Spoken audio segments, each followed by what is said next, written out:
July August আন্দোলনে সংগঠিত মানবতা বিরোধী অপরাধের মামলায় পলাতক ক্ষমতাচ্যুত প্রধানমন্ত্রী শেখ হাসিনার মৃত্যুদণ্ডের রায় ঘোষণা করেছেন আন্তর্জাতিক অপরাধ ট্রাইব্যুনাল। বিচারপতি গোলাম মোহাম্মদ মজুমদার, বিচারপতি মোহাম্মদ শফিউল আলম মাহমুদ এবং বিচারপতি মোহাম্মদ মহিতুল হক এনাম চৌধুরীর ট্রাইব্যুনালের এ রায় সরাসরি সম্প্রচারিত হয়। বাংলাদেশের রাজনীতিতে যা এক ঐতিহাসিক রায়। এই রায় ঘোষণা গুরুত্ব পেয়েছে আন্তর্জাতিক গণমাধ্যমগুলোতে। 17 নভেম্বর আন্তর্জাতিক অপরাধ ট্রাইব্যুনালে রায় ঘোষণার পর খবর প্রকাশ করেছে BBC, Reuters, Al Jazeera, Anandabazar ও এনডিটিভি সহ বিভিন্ন আন্তর্জাতিক গণমাধ্যম। মানবতা বিরোধী অপরাধের দায়ে বাংলাদেশে হাসিনার মৃত্যুদণ্ড শিরোনামে খবর প্রকাশ করেছে আল জাজিরা। প্রতিবেদনে বলা হয়েছে, বিশেষ ট্রাইব্যুনাল ক্ষমতাচ্যুত প্রধানমন্ত্রী শেখ হাসিনাকে মৃত্যুদণ্ড দিয়েছেন।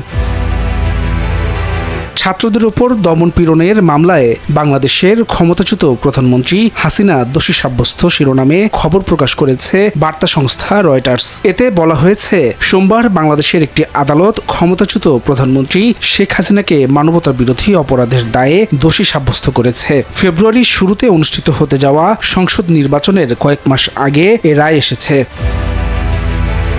বিক্ষোভ দমনে নৃশংসতার দায়ে বাংলাদেশের সাবেক নেত্রী শেখ হাসিনার মৃত্যুদণ্ড শীর্ষক শিরোনাম করেছে বিবিসি। এতে বলা হয়েছে, গত বছর বিক্ষোভে ভয়াবহ দমনপীড়নের জন্য বাংলাদেশের একটি ট্রাইব্যুনাল সাবেক প্রধানমন্ত্রী শেখ হাসিনাকে মৃত্যুদণ্ড দিয়েছেন। এদিকে বেশিরভাগ ভারতীয় সংবাদ মাধ্যমে উৎকণ্ঠা প্রকাশ করা হয়েছে শেখ হাসিনার মৃত্যুদণ্ডের রায় নিয়ে। শেখ হাসিনাকে মৃত্যুদণ্ডই দিল বাংলাদেশের ট্রাইব্যুনাল। রায় ঘোষণা হতেই হাততালিতে ফেটে পড়ল আদালত কক্ষ শীর্ষক শিরোনাম করেছে ভারতীয় সংবাদ মাধ্যম আনন্দবাজার।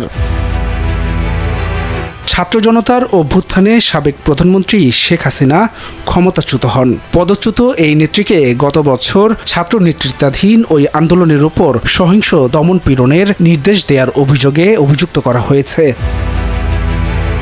আন্দোলনে জাতিসংঘের হিসেব অনুযায়ী প্রায় 1400 মানুষ নিহত হয়েছিল। ক্ষমতাচ্যুত হওয়ার পর তিনি বর্তমানে ভারতে নির্বাসনে রয়েছেন।